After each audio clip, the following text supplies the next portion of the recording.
I do. I do support it.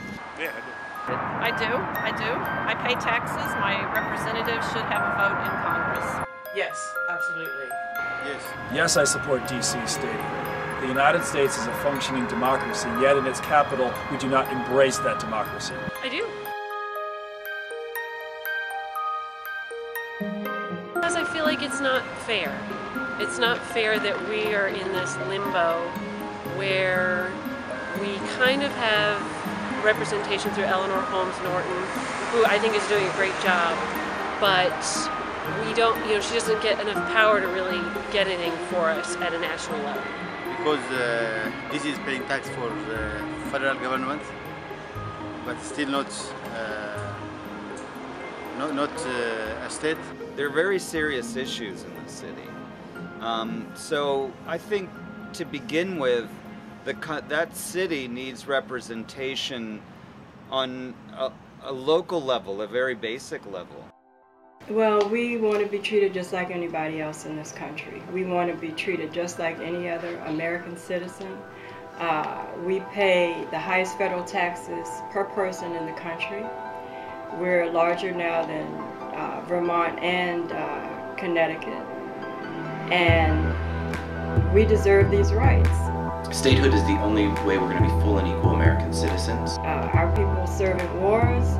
They do everything they should as citizens, but we're excluded. We're locked out. It's like we're in South Africa during apartheid. Do you believe in democracy or not?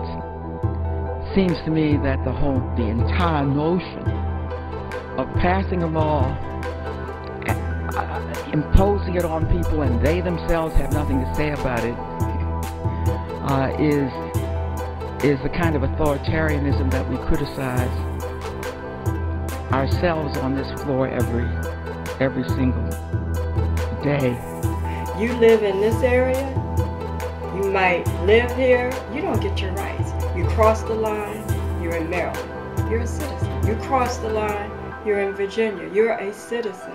But if you live here in DC, you don't have any representation, you don't control your local government, your local taxes that make up your budget to fund your schools, to fund the fire department down the street, you don't control that.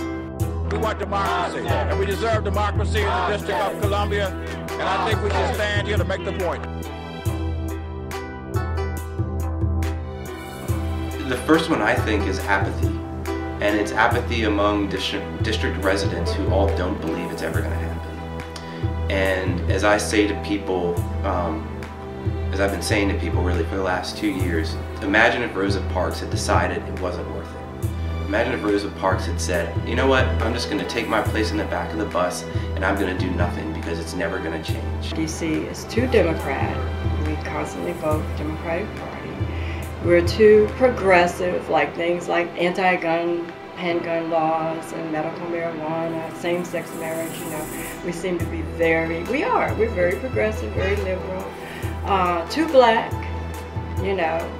we would be the only state that would have a majority of non-whites. And we're too urban. We would be a state that addresses urban issues. The Constitution articulates that there will be a federal district not to exceed 100 square miles. It's Article 1, Section 8.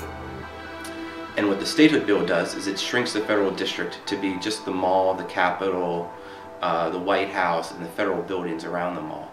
So where the Constitution sets an upper limit for the size of the federal district, what the Statehood Bill does is it shrinks the federal district, and then it allows the residential and commercial portions of the district to become a state. So the process is pretty simple. We don't need a constitutional amendment. We don't need anything that complicated.